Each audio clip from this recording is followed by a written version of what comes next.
And welcome to another episode of the weekly discussion on the Michigan Sports Truth Podcast. I'm Taylor Phillips. He's Ed Smith on the right. So, we're going to talk about the Pistons uh, being in a little bit of trouble. Oh, also the Detroit Tigers catching up in the standings, and a rapid fire mention about Payton Thorne, the former Michigan State Spartans quarterback, and where he is transferred to. So, let's get to it. Our top story tonight, according to ESPN and Fox 2 Detroit, the Detroit Pistons have fired assistant general manager Rob Murphy, and then former female employee of the Detroit Pistons, DJ Roska, is suing the Detroit Pistons and their fired assistant general manager Rob Murphy for constant harassment for months. Here's the Fox 2 report. It's been 6 months since the Detroit Pistons suspended assistant general manager Rob Murphy following misconduct claims from a female employee. Late Wednesday night, Murphy was fired. This was last week Wednesday. Now the woman who came forward says it was more than misconduct. It was sexual harassment and assault. DJ Roska is that now former employee. She said to work for her hometown NBA team was a dream. She said, quote, growing up in the city, really looking up to the Pistons, the bad boys, well, going to work as well, may I add. To have this opportunity with the Pistons was like a dream come true for me, unquote. But the dream didn't last long, may I add, and now she's living the bad dream over and over. She said, quote, I feel like it was a nightmare that happened, and then being treated this way is heartbreaking. I can't even watch basketball, unquote. The reason, she says, is Murphy, the now fired assistant general manager. The team said late Wednesday night that Murphy was terminated for violating company policy and terms of his employment agreement. Raska says Murphy has made basketball, to her, synonymous with sexual assault and sexual harassment and assault. Raska said, quote, Rob attempted to force me to have sex with him, and that's something hard to talk about, unquote. The 32-year-old mom is a former realtor with a big heart. We first met her 4 years ago. In 2019, Raska was collecting prom dresses for girls who couldn't afford to buy their own. And then she said, quote, she told Fox 2, quote, we just want to help any girl in any neighborhood, any high school who needs a prom dress, unquote. She went on to be a project manager representing local rappers, athletes, and actors and athletes. That's how she was connected to the Pistons. She said, quote, I came across the Pistons when I wanted to have one of my players who I was managing try out for the G League team. The Cruz. Though, unquote. But it's all in all, it's just Yeah, there was heartbreaking and more. sad. Yeah, and you didn't even get into the full depth of the details, which, frankly, I would recommend those to have not seen it yet. Seen the report done by Fox 2. It's out on social media. It's on their website. You can go and check it out. It seemed they did their due diligence with reporting and getting Miss Roscoe's side of the story, since I didn't see anyone else from either Channel 4 or Channel 7 or any of other media report on the thorough details of why this was going on, other than the fact was that Murphy was originally placed on leave back in October because we found out that there was a beginning of an investigation into, quote, potential misconduct on his behalf. So finding out all this month, coming out months later, it seems to explain why that investigation was happening. And I think with the timing of him being fired, I think it comes down to a matter of the team finding out about this, processing enough of the information, making sure all this evidence was legit and corroborated as possible, and then once the season was officially over and done with, then they could decide, okay, now we can move on from Rob Murphy. But That being said, there's more to the story because with Ms. Roscoe herself is talking about what her claims and her allegations, very detailed as I mentioned before. Goes from mentioning the times where she was sexually harassed by Rob Murphy, to the point where things where again it's complicated. It's a detailed web, but it started from when she was appointed for the position with the G League team, the Cruise, back in 2021. From that point, it then descended into something of her of a pattern of her losing things around her. She would claim under Murphy's control, or thanks to Murphy, saying that he made her quit her job as a realtor, or other side jobs as well, and in essence became a bit of a personal assistant to him and his family, driving around his kids, picking them up from school, groceries, that type of thing. Like she was some sort of nanny or maid in a way. That's what she alleged, what she claimed in her interview with Amy Lang of Fox 2. Then it went on further to the point where it wasn't just the fact of he's doing all this stuff, doing all these tasks, making her do all these tasks. Now it becomes the position of, okay, the typical situation where you see in a situation of men using their power and abusing that power in more ways than one, for their own personal, selfish, and sometimes, yes, even sexual gratification and needs. When it came down to Rosca, with her claim, and again, while these are all claims. It is also stated in the report that she did pass a lie detector test. So take that for what you will. But she did say that Murphy, at one point, tried to grab her at a practice facility. At one point, he even forced himself on her in his office. Uh, yeah, so it was again quite very detailed, quite a horrific situation, honestly, to describe what she went through, and I feel bad for her, because that's not so much um, when you consider the trauma that was inflicted on her as a result of this, and like what she had mentioned about how she now views basketball as a result. That's very sad, very unfortunate, but it's also an, a situation of a representation of systemic problem that we see not just here in the NBA or basketball, but in workplace situations, period, where we see people in power, usually men of power, men of authority, using and abusing that power and privilege for their own needs, and causing so much damage to other people's lives along the way. We've seen it in workplace law, office work, we've seen it in political work, entertainment work, you name it. And this is nothing new here in the world of sports. We just saw the situation last year with Ime Udoka, uh, and which is coincidental once we find out, okay, now he's going to Houston. And you didn't hear much of whether or not the Pistons were interested in interviewing him. Well, I think this is one reason why, when you consider the fact that, hey, they had their own Ime Udoka situation going on within their own house, and this is frankly a bad look on the team, a bad look on the organization, and and of course a bad look on Troy Weaver, because he's the one who made the hire to put him in this position. Yes, he has known him for quite for many years. He's friends with him, but still, whether or not that doesn't excuse the fact that, hey, you put him in this type of high position, and if you had enough knowledge of this was going on, then yeah, that's bad on you. But also, it could be the fact that, hey, Rob Murphy did his part in deceiving them as long as possible, and in terms of how long it took the Pistons to find out, that could be questioned about what took them so long. Why did they let this go on, or let this investigation go on, or knowing what they did? Why didn't they fire him sooner? Why did they not do anything sooner? So I think that's the question that we're going to have coming out of this, and seeing as more details unfold when everything coming out being revealed in proceedings with this lawsuit now as well. But like I mentioned, bad luck for everyone around. I hope they find a way to use this as a learning tool, learning moment to improve on wanting to do better, not just for culture's sake, but just overall.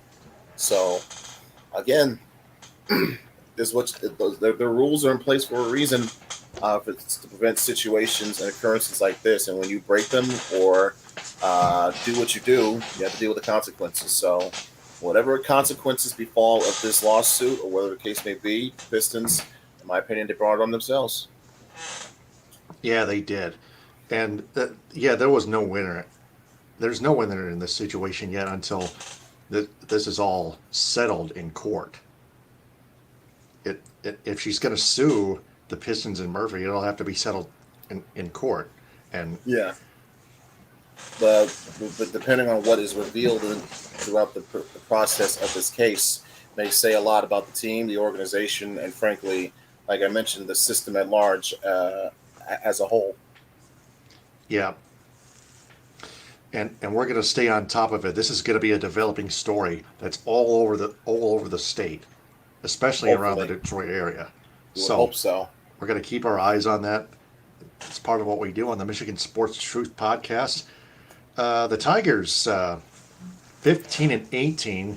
They lost their previous game earlier today, 12-6. The bullpen in the end really collapsed after Jake Rogers gave the Tigers the 6-3 lead on that grand slam at the top of the sixth inning to bail Alex Faedo of all people out. He gave up gave up 3 runs. That was it. But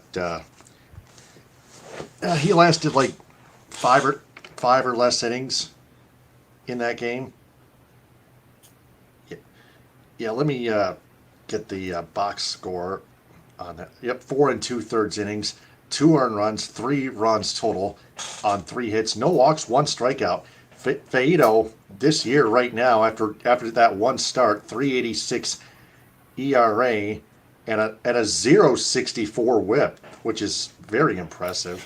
Yeah, he had a good quality start today. It's just unfortunate that the bullpen couldn't come through. Now, normally they've been more reliable in the past couple of weeks. That's one reason why they've had such a good stretch with wins and whatnot. But today just wasn't a good day.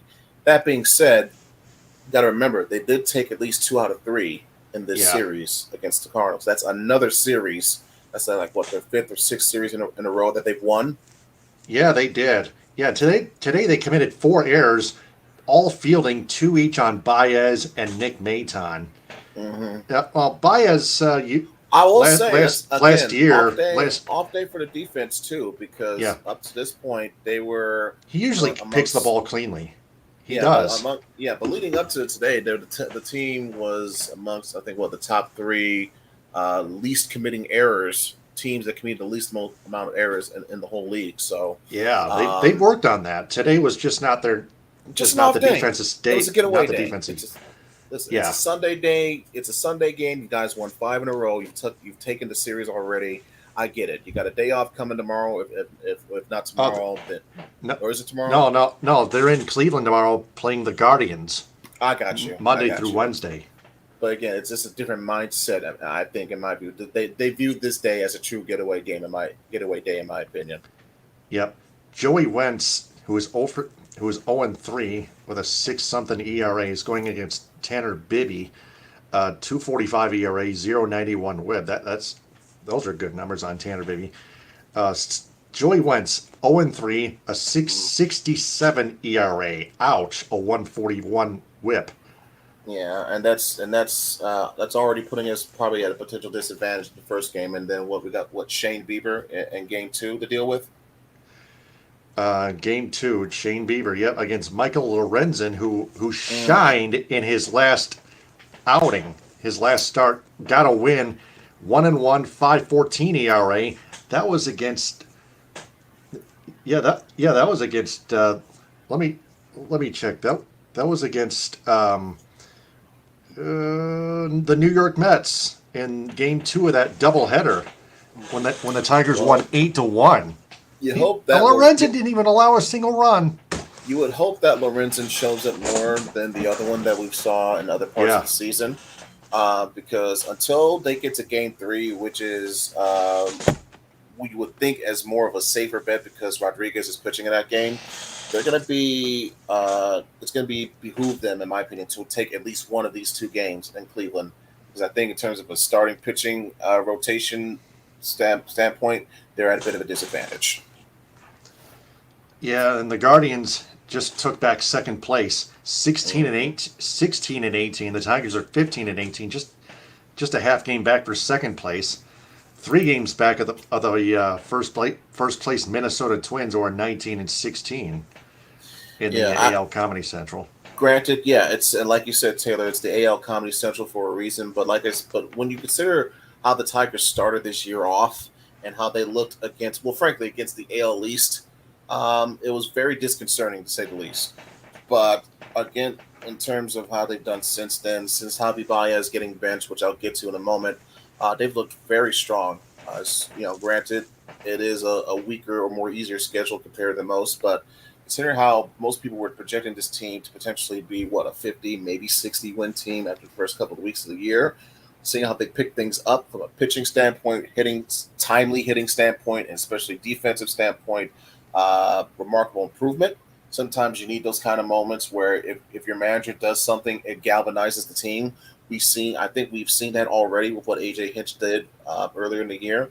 Now, for this week alone, Tigers had a 5-game win streak that included sweeping the Mets, winning that doubleheader. And speaking of that doubleheader, Eric Haas, in particular, had himself quite a day on that day. He had 2 home runs, one in each game. The first game he hit, he drove in 5 RBIs. Was the big reason why they won that first game. And he had himself another homer in the second game, whereas there was more of a contribution ever from everyone else. Also noteworthy of that Mets series, we saw the return of both Justin Verlander and Max Scherzer to Detroit. So knowing that brought up a lot of memories. Scherzer and Verlander seemed to mention that in their interviews here this week. So I'm sure it was a little bit of mixed feelings for them coming back here, and especially with them being teammates together again after each winning World Series on their own, but not with the Tigers. But still, coming into this, Scherzer did not have himself a good night. He got chased after 4 innings, gave up a couple homers. One of them was the Haas that I mentioned.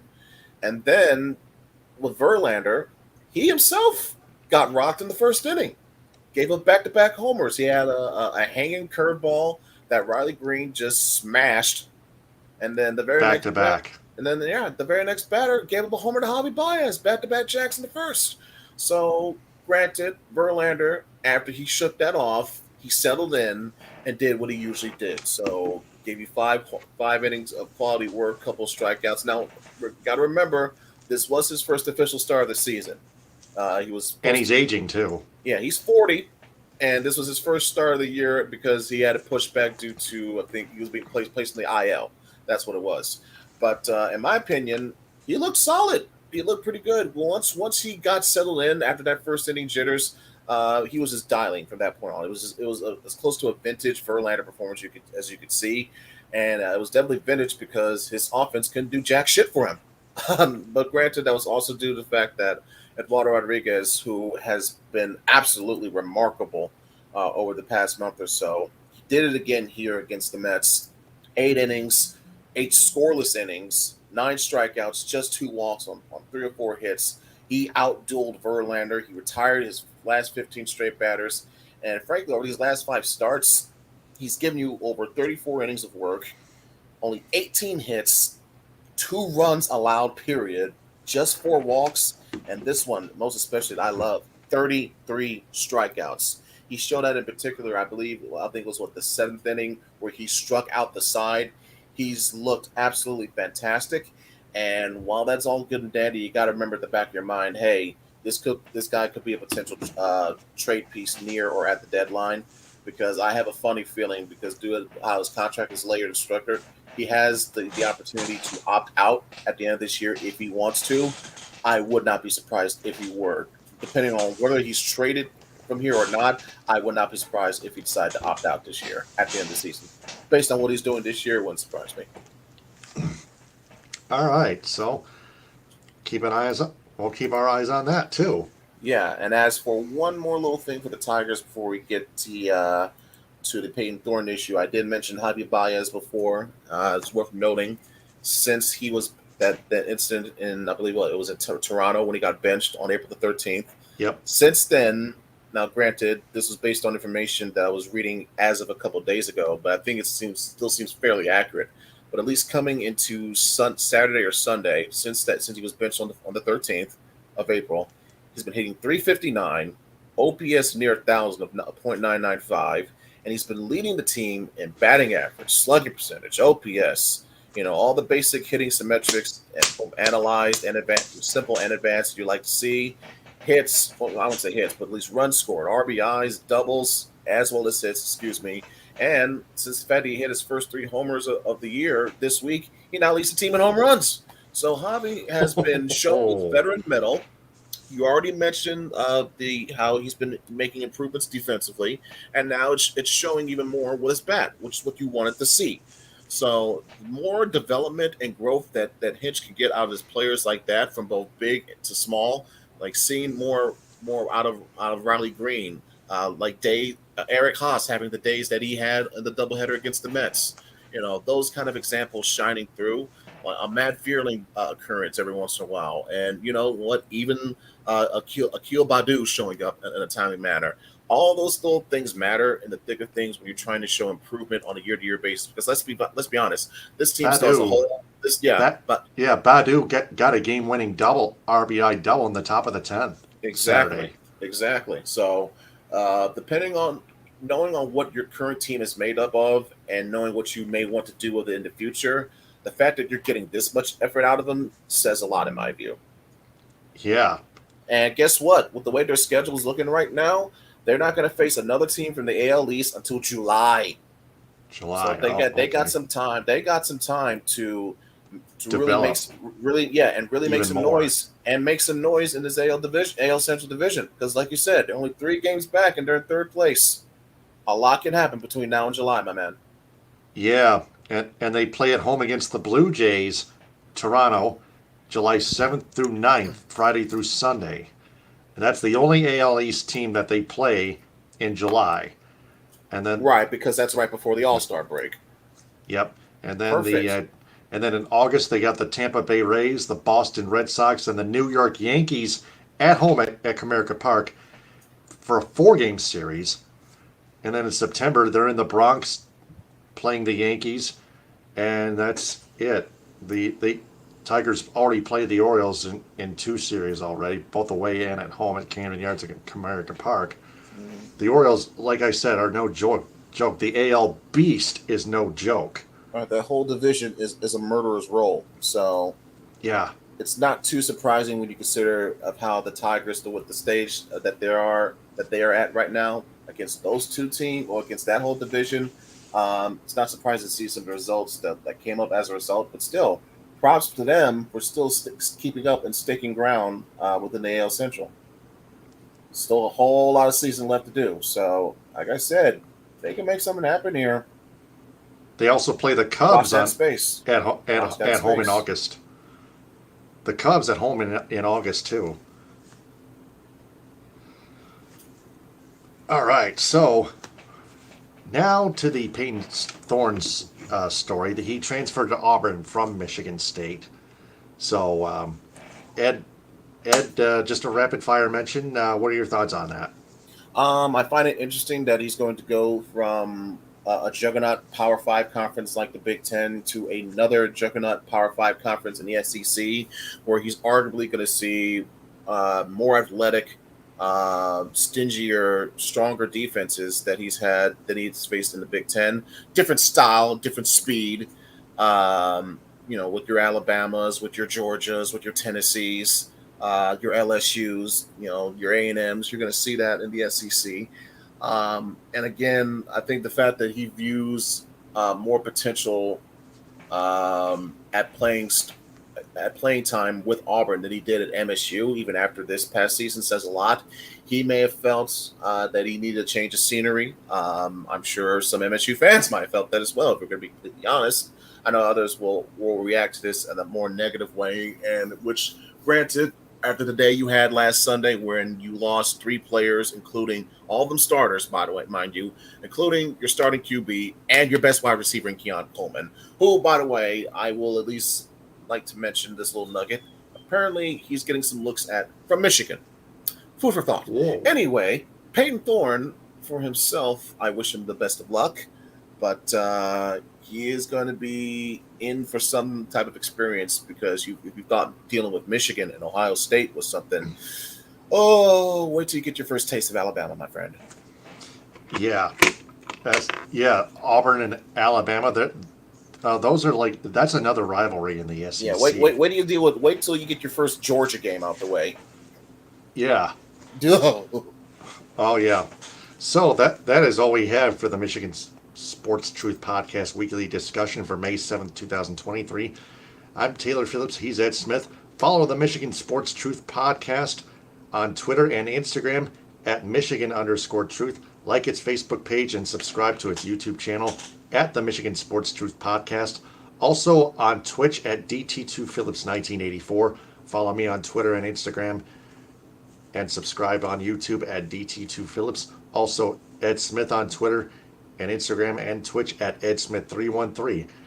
Shoutouts go to Athletico Physical Therapy on Woodward in Ferndale, Baldwin Family Healthcare of Cadillac, Cadillac Nutrition. Download the Engage app for Cadillac Nutrition to place an order for an iced or hot protein coffee or energy tea or protein or post-workout shake.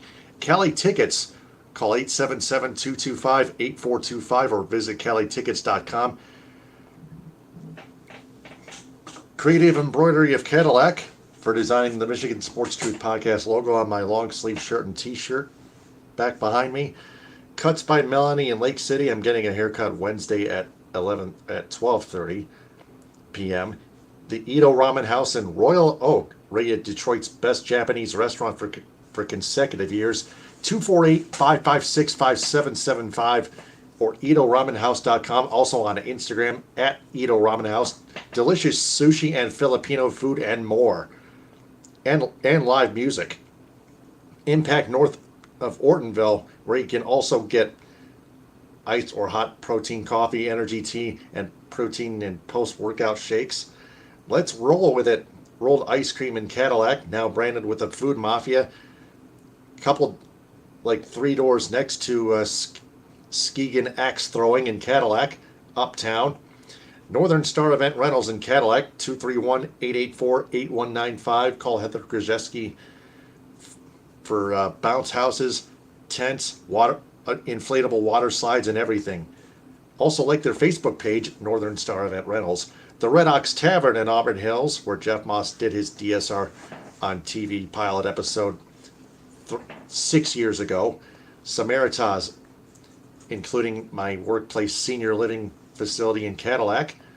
United Food Service Solutions of Grand Ledge, Michigan, where former DSR, now, well, still a DSR member in our eyes, Jim Lyons works there. And Yen Yoga and Fitness in Traverse City. So, our next episode, just next week at some point, we'll probably at least For now, I like the Sunday recaps for now. Yeah, just the recaps. Yeah, for the Tigers at least. And if anything else pops up, we'll cover that too. Until then, for Ed Smith, I'm Taylor Phillips. Remember, the truth is out there because the truth happens. TTFN, ta-ta for now. Hit 'em with a hind. Power to the people. We close our case. Take care and stay safe, everyone.